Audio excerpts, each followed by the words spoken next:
this program, I've fired live ammunition off a nuclear submarine with the Navy SEALs. I've held plutonium, arguably the most dangerous substance in the world, and I've landed on an aircraft carrier in an F/A-18 fighter jet. But tonight, on this stage, I will attempt the scariest thing I've ever done. Join me as I go behind closed doors to perform as a Las Vegas showgirl.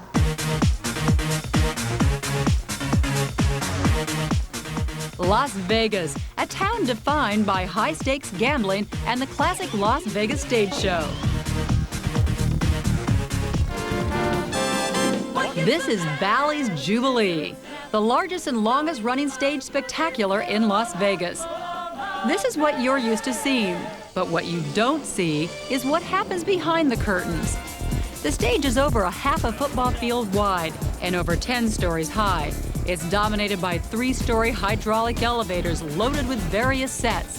The stage crew moves with the same precision as the on-stage performers. Against this seeming chaos, nearly 100 performers in various stages of undress hustle through changing costumes up to the very last second. This is the closed-door world I was about to enter. Sitting in the audience and witnessing for the first time what I was about to do was humbling, to say the least. The first of my 2 numbers was called Disco. My role was that of a fully clothed dancer who does the infamous showgirl walk across this enormous stage. The second number, a solo performance, while wearing a red feathered cape with a 10-foot train. So I am about to go out there on stage and experience this vicariously for everyone watching. What do I need to know? Well, first of all, you need to smile. I tell you, if you can pull it off, you can make the girl next to you look like she's wrong. Why are you letting me, a non-dancer, behind your closed door? Because it's not been done before, quite honestly.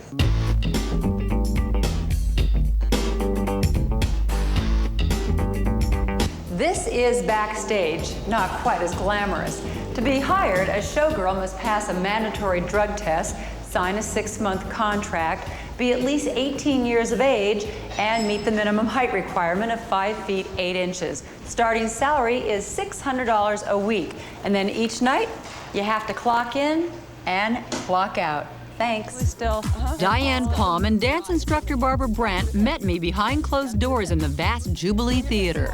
What's happened is that you've lost the presentation. All right? Okay, just because I'm counting. You're selling it to the back. I would have 3 days to rehearse. My crash course would be led by Jubilee Company manager Fluff Laco. Let's go back and do that again because now she's getting on her feet and she's forgetting about her arm. Just like that. Too high. Straighten your elbows. There you go. Okay, that's it. Okay. Good. Okay. All She's right. smiling already. That's good. Slow, a slow, and fast. 2, 3, 4. You're rushing the turn. Only go to the red and yellow. Don't spread your fingers. Okay? One more time. Sure, okay. So it's 8 fast, 2, Back up.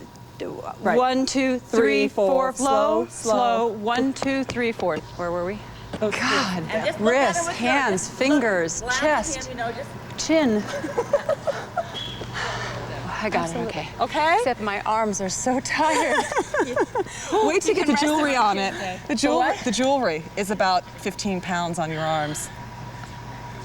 The jewelry on my arms is Yeah, 15 it's- pounds? it's- So this is gonna be like weightlifting too? Yeah, absolutely. Yeah, it's about 15 pounds. What else have you not told me up to this point?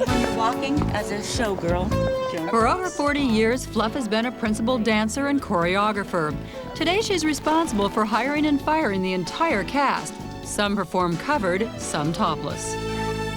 Obviously, when you hire a showgirl that is going to perform topless, at some point you have to take her in a room and look at her body. What are you looking for? Well, I look for girls that are well shaped, that aren't too large, and that they're not going to be so overly endowed that they're going to distract. Do you think that most people think of showgirls as strippers until they come here and see them dance? Yes, I think so. What they are thinking about as far as showgirls are concerned are girls that work in topless bars. Eileen Ryans is a single mother in her 30s. She's danced topless in Jubilee for 5 years. They hear breast showing, so they think, okay, you in a bar dancing somewhere, and it's not. It's not at all. 21-year-old Michelle Hershoey is a full-time student at the University of Nevada, Las Vegas. Dancing has paid for her college education. Your mom and dad both were performers, right? Yeah, they were. And I grew up in it. I was backstage all the time, and absolutely love it.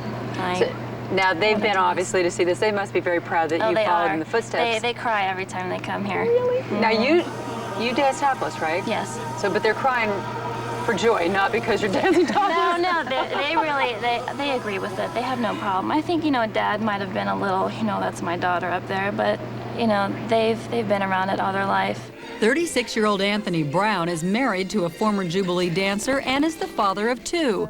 A police officer by day, Anthony is one of the 30% of the men who make up the cast. I'll be honest with you. Here I am from Brooklyn, New York, and these women in jewels, and I said, I can't do this because I'm going to be busy looking. I can't do it. I'm going to look at everything around me, and you know, eventually I got it. And I've been here for 6 years doing it. Okay? Day 2, a new set of challenges. Feathers. 25 pounds of feathers. It was like starting over again. This is not good. This is not good. That meant every arm movement. Don't let me see your palms. Soften your elbow. Don't bounce. There you go. Every hip swing. Let it ride. And I had to do it in front of the Jubilee cast. What these dancers go through day in and day out is exhausting. They have to remember fast counts, slow counts, music cues, blocking, and a smile while wearing 3-inch heels and making it all look incredibly easy.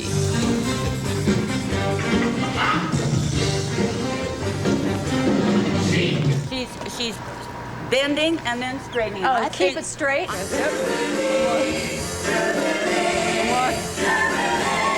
Back, up.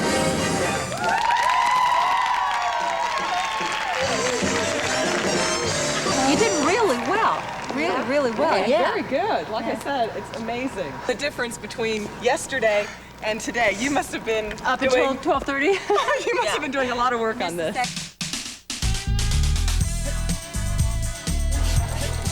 The dressing rooms are far from luxurious. 16 people share a cramped space filled with costumes and props. Each showgirl is responsible for doing her own hair and makeup that exaggerates every facial feature, so each expression can be seen in the very last row of the theater. The dancers come from all walks of life, and each unique personality is reflected in their own dressing area. When you're out on the job during the day as a cop, what do the other officers think of what you do in the evening? What's their reaction? Most of them want to meet the girls in the show. They want to come to the show, and they always say, well, introduce me to one of your dancer friends. Dancers like Jenny Gruby, a 25-year-old free spirit. Jenny performed in New York and Los Angeles before coming to Jubilee. But if you're single and you're doing 2 shows a night, 6 nights a week, if somebody wants to take you out, you don't get off work till 1 o'clock in the morning. If they want to see you bad enough, they'll stay up. That's my whole theory on it. Yes. A former Miss Texas, Dana Rogers, is an aspiring country recording artist. Being a principal singer is just her night job. You are the president of the PTA, voila, mother of 2 children. And when you go into the PTA, what do they say to you? They don't know what to think of me. You know, they just wonder what I must look like at night, you know, with lashes and, you know, costumes. And they'll come and see the show and they'll go, oh my gosh, we couldn't believe that that's the kind of costumes that you wear, and it's so glamorous. And when do you sleep? And I go, I don't. Linda Green has been with the show since it opened 16 years ago. At 44, she's the oldest principal dancer currently performing in Las Vegas. I have spent more time in that dressing room than I have in any house I ever lived in. It's a way of life. I train at the gym during the day. We come here at 6 o'clock in the evening, and it's 6 nights a week. So your whole life is dance. Day 3, costume number 2, 1 more day to go. Just relax, honey. Just relax. And no, we're going to keep yelling at you. What foot? That foot. See that foot? Oh. All that business has to be done. 7, 8. Face front. 2, 3, 4, 5, 6, 7, 8. Stop! Stop! I thought this was going to be the easy one. 1, 2, 3, 4, 5, 6, 7, 8. It's just walking. 2, 3, 4, 5, 6, 7, 8. When we return, it's showtime.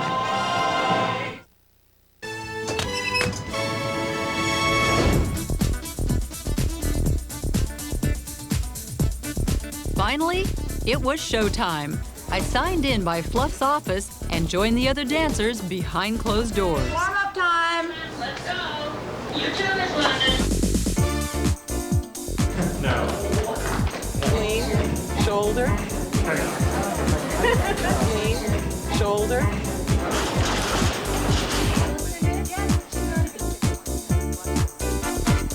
While I was preparing for my performance, the show on stage had begun.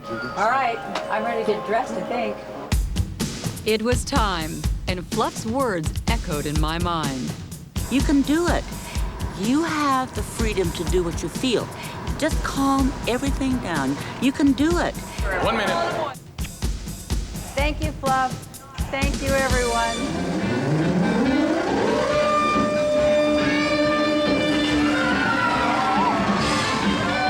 As the elevator went up, so did my heart rate.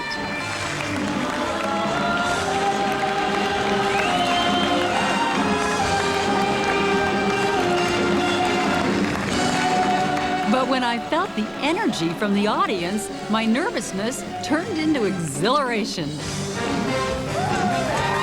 At this moment, I felt like a showgirl.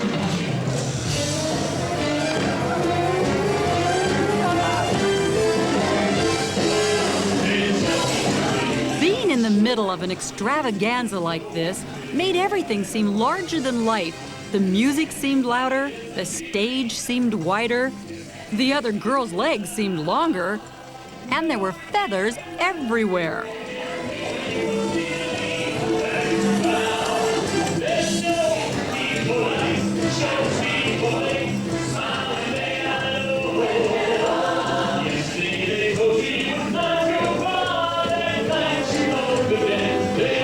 I was still remembering everything they had taught me, but by now, it was fun. The pressure was off.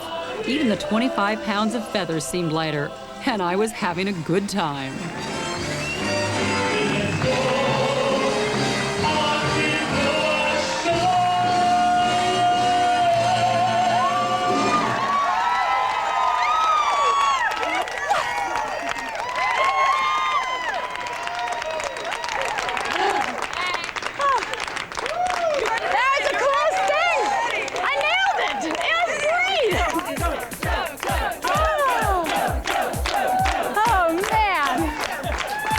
As good as it felt, there were only minutes to make a complete costume change. Can I go there? Okay, the curtain is down. Where to? Where?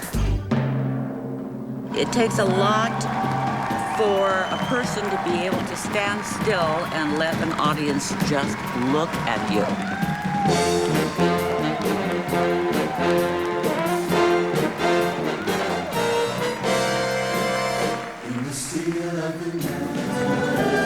It's harder than dancing.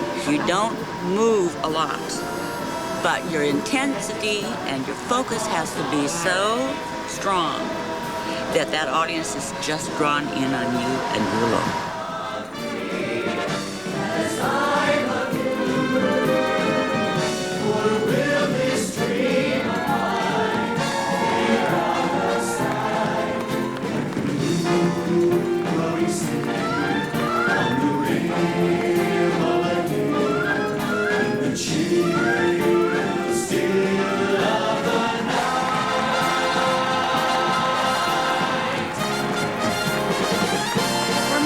This would be a once-in-a-lifetime experience, a chance to live out a fantasy.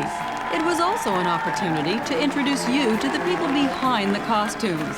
I gained a newfound respect for all of them, and I thank them for allowing me to take you behind closed doors.